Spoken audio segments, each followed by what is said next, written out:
ಮಾನ್ಯ ಸಭಾಧ್ಯಕ್ಷರೇ, ತಾವು ರಂಜಾನಲ್ಲಿ ಬೆಳಗ್ಗೆ 4:15 ಎದ್ದಿದ್ದೀರಿ, ಆದರೂ 10:30 ನಡೆಸ್ತಾ ಇದ್ದೀರಾ, ವಿಶೇಷವಾಗಿ ಧನ್ಯವಾದ. ನಾನು ಬೆಳಗ್ಗೆ 5 ಗಂಟೆಯಿಂದ ಇದಕ್ಕೆ ಈ ಕ್ವಶನ್ಗೋಸ್ಕರ ಕಾಯ್ತಾ ಇದ್ದೀನಿ. ಇದು ಬಹಳ ಬೆಳಿಗ್ಗೆ 5 ಗಂಟೆಗೆ ಹೇಗಾಗ್ತದೆ ಈಗ ಇಲ್ಲಿ ತನಕ? ಏನ್ ಗೊತ್ತಾ ರಂಗನಾಥ್, ನಮ್ಮಲ್ಲಿ ಸರ್ ಬೆಳಿಗ್ಗೆ 5 ಗಂಟೆಗೆ ಎದ್ದು ಇಲ್ಲಿ ತನಕ ಕೂತ್ಕೊಳ್ಳಿ ಹೇಗೆ ಆಗ್ತದೆ? How do you feel? Sir, ಈ ನನ್ನ ತಾಲೂಕಿನ ಹುಡುಗರಿಗೋಸ್ಕರ ನಾನು I am happy sir to come tomorrow also. Come tomorrow early morning also. ನಾಳೆ ಮಾರ್ನಿಂಗ್ 5 o'clock ಸರ್. ಅಲ್ಲ, ನನ್ನ ತಾಲೂಕಿಗೆ ಅನುದಾನ ಕೊಡ್ತೀನಿ. ಕಂಟಿನ್ಯೂ. ಈಗ ಮಾನ್ಯ ಸಭಾಧ್ಯಕ್ಷರೇ, ಇದು ನಿಮ್ಗೂ ಕನ್ಸರ್ಟ್ ಇದೆ. ಮಂಗಳೂರಲ್ಲೂ ಬಹಳಷ್ಟು ಜನ ಇದ್ದಾರೆ. ನನ್ನ ತಾಲೂಕಲ್ಲಿ ಆನ್ಲೈನ್ ಬೆಟ್ಟಿಂಗ್ ದಂಧೆ ಬಹಳಷ್ಟು ಯಥೇಚ್ಛವಾಗಿ ನಡೀತಾರೆ. ಅದರಲ್ಲಿ ಸುಮಾರು ಜನ, 2 ಹುಡುಗರು ಆತ್ಮಹತ್ಯೆ ಮಾಡ್ಕೊಂಡಿದ್ದಾರೆ. ಮಾನ್ಯ ಸಭಾಧ್ಯಕ್ಷ, ಅನೇಕ ಬಡವರು ಇವತ್ತಿನ ದಿನ ಕಾಲೇಜ್ ವಿದ್ಯಾರ್ಥಿಗಳು ಆಕರ್ಷಣೆ ಆಗಿದ್ದಾರೆ. ಈ ಆಸ್ತಿ ಪಾಸ್ತಿಗಳೆಲ್ಲ ಒಟ್ಟೋಗಿದೆ.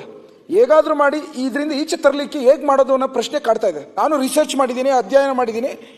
ಇದು ಏನಕ್ಕೆ ಅಂದರೆ this is not concern to state government, it's concern to central government. ಇಲ್ಲಿ RMG ಅಂತ ಹೇಳ್ತಾರೆ ಮಾನ್ಯ ಸಭಾಧ್ಯಕ್ಷ, ರಿಯಲ್ ಮನಿ ಗೇಮಿಂಗ್ ಅಂತ. ಇದು ವ್ಯಾಲ್ಯೂಯೇಷನ್ 1,60,000 crore rupees. ಇದು ನಿಮ್ ಗಮನಕ್ಕೆ ಬೇಕು. ಮಂದಿ ಸದನದಲ್ಲಿ ಬಹಳಷ್ಟು ಸದಸ್ಯರುಗಳು ಇದರಲ್ಲಿ ಎಫೆಕ್ಟ್ ಆಗಿದ್ದಾರೆ. ಇದು ನಮ್ಮ ಭಾರತ ದೇಶದ TDS ಸುಮಾರು 7,000 ಕೋಟಿ ಬರುತ್ತೆ ಮಾನ್ಯ ಸಭಾಧ್ಯಕ್ಷ. ಇದಲ್ಲದೆ GST ಇವತ್ತು ಇದರಿಂದ ಎಷ್ಟು ತೆಗೆದುಕೊಳ್ತಾ ಇದ್ದಾರೆ ಅಂದ್ರೆ 76,000 ಕೋಟಿ ರೂಪಾಯಿ ಆನ್ಲೈನ್ ಗೇಮಿಂಗ್ ಇಂದ ಬರ್ತಾ ಇರೋದು. 76,000 ಕೋಟಿ. ನಾನು ಯಾವ ಕಾರಣಕ್ಕೋಸ್ಕರ ನಿಲ್ಸಕ್ಕಾಗಲ್ಲ ಅಂತ ಯೋಚನೆ ಮಾಡಿದ್ರೆ ಈಗ ಗೊತ್ತಾಗ್ತಿದೆ, ಕೇಂದ್ರ ಸರ್ಕಾರಕ್ಕೆ 76,000 ಕೋಟಿ ಬರೋದ್ರಿಂದ ಎಲ್ಲೋ ಒಂದ್ ಕಡೆ ಅವರು ಚಿಂತನೆ ಮಾಡ್ತಾ ಇಲ್ಲ. ಆದರೆ 76,000 ಕೋಟಿ ತೆಗೆದುಕೊಳ್ಳೋದಾಗ ನಮ್ಮ ತಾಲೂಕುಗಳಲ್ಲಿ 1, 2, 3 ಈ ಥರ ಕುಟುಂಬಗಳು, 16 ಕುಟುಂಬಗಳು, ರೈತರ ಮಕ್ಕಳುಗಳು ಸೂಸೈಡ್ ಮಾಡ್ಕೊಂಡಾಗ, ಕಷ್ಟಕ್ಕೆ ಹಾಕೊಂಡಾಗ ಯಾರು ನೋಡೋದು ಮಾನ್ಯ ಸಭಾಧ್ಯಕ್ಷರೇ? ಇವತ್ತು 60 ಕೋಟಿ ಜನಸಂಖ್ಯೆ ಈ ಆನ್ಲೈನ್ ಗೇಮಿಂಗ್ ಆಡ್ತಾ ಇದ್ದಾರೆ ಮಾನ್ಯ ಸಭಾಧ್ಯಕ್ಷ. ಈಗ ಏನಾಗ್ತಿದೆ ಅಂದ್ರೆ ಈ ವೆಬ್ಸೈಟ್ಸ್ಗಳು ಮೊದಲೆಲ್ಲ ಇಂಡಿಯಾ ಕಂಟ್ರೋಲ್ ಇತ್ತು.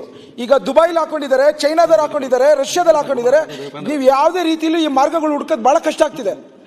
ಎಲ್ಲಿವರೆಗೂ ಭಾರತ ದೇಶದ ಏನು ಇಂಟೆಲಿಜೆನ್ಸ್ ಉಪಯೋಗಿಸ್ಕೊಂಡು ಈ ಆನ್ಲೈನ್ ದಂಧೆನ ನಾವು ನಿಲ್ಲಿಸಲಿಲ್ಲ ಅಂದ್ರೆ ಇದು ಎಷ್ಟು ಮಾನ್ಯ ಸಭಾಧ್ಯಕ್ಷರೇ, ನಿಮ್ ಗಮನಕ್ಕೆ ಒಂದೇ ನಿಮಿಷ ಈ ಕಡೆ ನನ್ನ ಕಡೆ ನೋಡಿ ಮಾನ್ಯ ಸಭಾಧ್ಯಕ್ಷರೇ,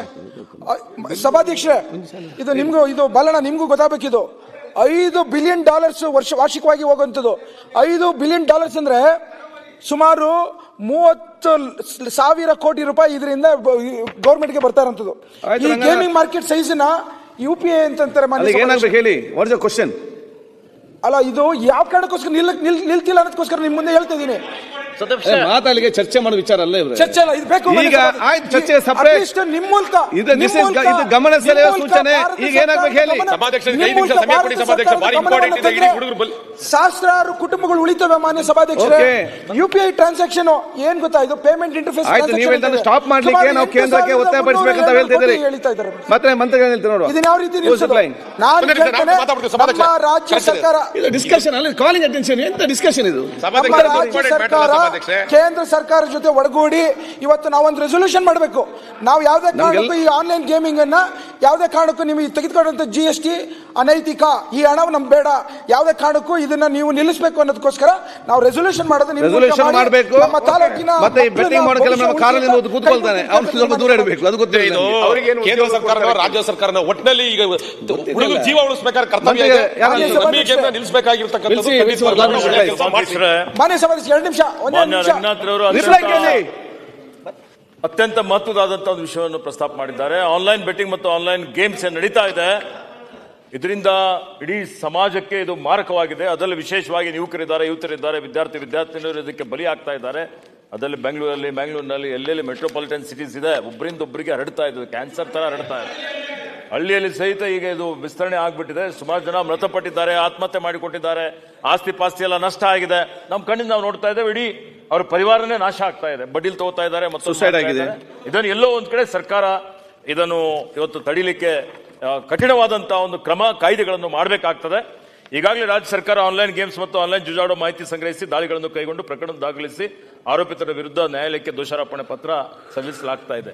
ಎಷ್ಟು ಈಗಾಗಲೇ ಪ್ರಕರಣ ದಾಖಲಾಗಿದ್ದಾವೆ ನೋಡಿದ್ರೆ ಬಹಳಷ್ಟು ಪ್ರಕರಣಗಳು ದಾಖಲೆ ಆಗೋದಿಲ್ಲ. ಬಹಳಷ್ಟು ಜನ ಪೊಲೀಸ್ ಸ್ಟೇಷನ್ಗೆ ಹೋಗೋದಿಲ್ಲ, ನಾವು ನೋಡ್ತಾ ಇರ್ತೇವೆ. ಹೀಗಾಗಿ ಇದನ್ನು ಯಾವ ರೀತಿಯಲ್ಲಿ ಮುಂದುವರಿಸಬೇಕು, ಏನೇನು ಕಾಯ್ದೆಗಳಿದ್ದಾವೆ, ಏನೇನು ಕಾನೂನುಗಳಿದ್ದಾವೆ, ಇದು ಬಹಳಷ್ಟು ಜನರಿಗೆ ನಮ್ಮ ಏನು ಪೊಲೀಸ್ ಸ್ಟೇಷನ್ ಇರ್ಬೋದು ಅಥವಾ ಅಭಿಯೋಜಕರು ಇರ್ಬೋದು ಅವರಿಗೂ ಇದರ ಬಗ್ಗೆ ಮಾಹಿತಿ ಇರೋದಿಲ್ಲ. ಇದು ಯಾವುದೇ ಒಂದು ಪ್ರಕರಣ ಆಯಿತು ಅಂದ್ರೆ ಅದಕ್ಕೆ ಲಾಜಿಕಲ್ ಎಂಡ್ ತೆಗೆದುಕೊಂಡು ಹೋಗಬೇಕಾಗ್ತದೆ.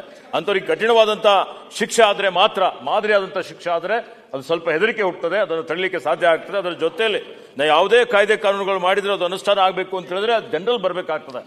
ಜನರಿಗೆ ಇದರ ಏನು ಪರಿಣಾಮಗಳು, ದುಷ್ಪರಿಣಾಮಗಳಿದ್ದಾವೆ ಇದರ ಬಗ್ಗೆ ಜನಜಾಗೃತಿ ಮೂಡಿಸುವಂಥದ್ದಕ್ಕೆ ಸಹಿತ ನಾವು ಕೆಲ ಹಂತದಿಂದ ಮೇಲಿನವರೆಗೆ ಇದರ ಬಗ್ಗೆ ಜಾಗೃತಿ ಮೂಡಿಸುವಂತ ಕೆಲಸವನ್ನು ನಾವು ಮಾಡಬೇಕಾಗ್ತದೆ. ಹಾಗೆ ಪೊಲೀಸ್ ಘಟಕ ವ್ಯಾಪ್ತಿಯ ಸರಹದ್ದು ಎಲ್ಲ ಪೊಲೀಸ್ ಠಾಣೆಗಳಲ್ಲಿ ಕರ್ತವ್ಯ ನಿರ್ವಹಿಸುತ್ತಿರುವ ಎಲ್ಲ ಅಧಿಕಾರಿ ಸಿಬ್ಬಂದಿಗಳಿಗೆ ಬೀಟ್ ವ್ಯಾಪ್ತಿಯಲ್ಲಿ ಗುಪ್ತ ಮಾಹಿತಿಯನ್ನು ತೆಗೆದುಕೊಂಡು ಕಠಿಣ ಕ್ರಮ ತೆಗೆದುಕೊಳ್ಳಲಿಕ್ಕೆ ಈಗಾಗಲೇ ಹೇಳಲಾಗಿದೆ. ಮತ್ತು ಇವತ್ತು ಹಲವು ಜಿಲ್ಲೆಗಳಲ್ಲಿ ಚಾಲ್ತಿರುವ ಆನ್ಲೈನ್ ಬೆಟ್ಟಿಂಗ್ ಅಪ್ಲಿಕೇಶನ್ಗಳ ಮಾಹಿತಿ ಹಾಗೂ ದಾಖಲಾದ ಪ್ರಕರಣಗಳ ಮಾಹಿತಿಯನ್ನು ಹಾಗೂ ಆನ್ಲೈನ್ ಗೇಮ್ಗಳನ್ನು ನಿರ್ಬಂಧಿಸುವ ಕುರಿತಂತೆ ಕರ್ನಾಟಕ ಪೊಲೀಸ್ ಕಾಯ್ದೆ 63 ಕಲಂ 78, 79, 80, 87, 114, 128A ಹಾಗೂ 126ಗಳಿಗೆ ಕೆಲವು ತಿದ್ದುಪಡಿ, ಹಿಂದೇನು ಕಾಯ್ದೆ ಮಾಡಿದಿತ್ತು ಆ ಕಾಯ್ದೆಗಳಿಗೆ ತಿದ್ದುಪಡಿ ಮಾಡಿ ಇದನ್ನು ಕಠಿಣವಾದಂಥ ಕಾಯ್ದೆ ಮಾಡಬೇಕು ಅಂತ ಹೇಳಿ ಪ್ರಸ್ತಾಪ ಮಾಡಿದಂಥ ಸಂದರ್ಭದಲ್ಲಿ ಕರ್ನಾಟಕ ಪೊಲೀಸ್ ಅಮೆಂಡ್ಮೆಂಟ್ ಆಕ್ಟ್ 2000ಗೆ ಸೆಂಟ್ರಲ್ ಆಕ್ಟ್ 21 of 2000ರಲ್ಲಿ ತಾಂತ್ರಿಕ ಅಂಶಗಳನ್ನು ಸೇರ್ಪಡೆಗೊಳಿಸಲಾಗಿತ್ತು. ಆದರೆ ಈ ಸಂಬಂಧ ಆನ್ಲೈನ್ ಗೇಮ್ ಸಂಸ್ಥೆಗಳು, ಯಾರು ಈ ಗೇಮ್ ಸಂಸ್ಥೆಗಳು ನಡೆಸ್ತಾರೆ, ಯಾರಿಗೆ ಇದರಿಂದ ಇವತ್ತು ಹಣ ಬರ್ತದೆ, ಇವತ್ತು ಅಕ್ರಮ ಹಣ, ಅವರೆಲ್ಲ ಹೋಗಿ ಕರ್ನಾಟಕ ಉಚ್ಚ ನ್ಯಾಯಾಲಯ ಬೆಂಗಳೂರಿನಲ್ಲಿ ಇಲ್ಲಿ ರಿಟ್ ಪಿಟಿಷನ್ ನಂಬರ್ 2021 ದಾಖಲಿಸಲಾಗಿ ಮಾನ್ಯ ಉಚ್ಚ ನ್ಯಾಯಾಲಯವು ಸರ್ಕಾರವು ತಿದ್ದುಪಡಿ ಮಾಡಲಾಗಿದ್ದ ಆದೇಶವನ್ನು 14/2/2022 ರದ್ದುಗೊಳಿಸಿದೆ. ಉಚ್ಚ ನ್ಯಾಯಾಲಯ ರದ್ದುಗೊಳಿಸಿದೆ. ಮಾನ್ಯ ಉಚ್ಚ ನ್ಯಾಯಾಲಯದ ಆದೇಶವನ್ನು ಪ್ರಶ್ನಿಸಿ ಸರ್ಕಾರವು ಈಗಾಗಲೇ ಸರ್ವೋಚ್ಚ ನ್ಯಾಯಾಲಯಕ್ಕೆ, ಸುಪ್ರೀಂ ಕೋರ್ಟ್ಗೆ ಸಿವಿಲ್ ಅಪೀಲ್ ನಂಬರ್ 6132/2023 ದಾಖಲಿಸಿ ಪ್ರಕರಣ ಬಾಕಿ ಇದೆ. ಪ್ರಕರಣ ಆದಷ್ಟು ಮಟ್ಟಿಗೆ ಪೊಲೀಸ್ ಇಲಾಖೆ ವತಿಯಿಂದ ಸುಪ್ರೀಂ ಕೋರ್ಟ್ ಅಲ್ಲಿ ನಮ್ಮ ಕೌನ್ಸಿಲ್ ಏನಿದ್ದಾರೆ ಅಡ್ವೊಕೇಟ್ ಇಂದ ಅವರಿಗೆ ಹೇಳಿ ಬೇಗ ಇತ್ಯರ್ಥ ಮಾಡಬೇಕು ಅಂತ ಹೇಳಿ, ಮತ್ತು ಈಗಾಗಲೇ ಮಾನ್ಯ ರಂಗನಾಥರು ಏನು ಸಲಹೆ ಕೊಟ್ಟಿದ್ದಾರೆ, ಇದು ಕೇಂದ್ರ ಸರ್ಕಾರದ ವ್ಯಾಪ್ತಿಯಲ್ಲಿ ಬರ್ತದೆ. ರಾಜ್ಯ ಮತ್ತು ಕೇಂದ್ರ ಸರ್ಕಾರ ಇಬ್ಬರು ಸೇರಿ ಇದನ್ನು ತಡೆಗಟ್ಟುವಂಥದ್ದು ಮಾಡಬೇಕಾಗ್ತದೆ. ಕೇಂದ್ರ ಸರ್ಕಾರಕ್ಕೆ GST ಏನು ಹೋಗ್ತದೆ, ಆ GSTಗಾಗಿ ಬರೀ ನಾವು ಇವತ್ತಿನ ದಿವಸ ಮಕ್ಕಳಿಗೆ ದಾರಿ ತಪ್ಪಿಸಿಬಿಟ್ರೆ ಸಮಾಜವೇ ಹಾಳ ಆಗ್ತದೆ, ನಾಶ ಆಗ್ತದೆ. ಆ ದೃಷ್ಟಿಯಿಂದ ರಾಜ್ಯ ಕೇಂದ್ರ ಸರ್ಕಾರದವರು ಒಟ್ಟಿಗೆ ಸೇರಿ ಇದಕ್ಕೆ ಒಂದು ಕಡಿವಾಣ ಹಾಕುವಂತ ಕೆಲಸ ಮಾಡಲಿಕ್ಕೆ ರಾಜ್ಯ ಸರ್ಕಾರ ಬದ್ಧವಾಗಿದೆ. ನಾನು ಮಾನ್ಯ ಗೃಹ ಮಂತ್ರಿಗಳ ಜೊತೆಯಲ್ಲಿ ಚರ್ಚೆ ಮಾಡಿ ಅವರಿಗೆ ಎಲ್ಲಾ ಸದಸ್ಯರ ಏನೊಂದು ಅಭಿಪ್ರಾಯ ಇದೆ ಅದನ್ನು ಅವ್ರ ಗಮನಕ್ಕೆ ತರ್ತೀನಿ. ಇದಕ್ಕೊಂದು ಪಾಯಿಂಟ್ ಮನೆ ಸಭೆ ಲಾಸ್ಟ್, ಇದು ಕ್ಯಾಸಿನೋಸು, ರೋಲೇಸು ಮತ್ತೆ ಇಮೋಜಿಸು ಇವೆಲ್ಲ ಏನಿದೆಯಲ್ಲ, ಗೇಮ್ ಆಫ್ ಸ್ಕಿಲ್ಸ್ ಅದನ್ನ ತೆಗೆದು ಗೇಮ್ ಆಫ್ ಚಾನ್ಸ್ ಮಾಡಿದ್ರೆ ಕೋರ್ಟ್ ಅಲ್ಲಿ ಹೊಡೆದಾಕ್ಬೋದು. ಕಾರಣಕ್ಕೋಸ್ಕರ ಆ ಒಂದು ಒತ್ತು ಕೊಟ್ಟು ಮಾಡಬೇಕು ಅಂತ ತಮ್ಮಲ್ಲಿ ನಾನು ಮನವಿ. ಡಾಕ್ಟರ್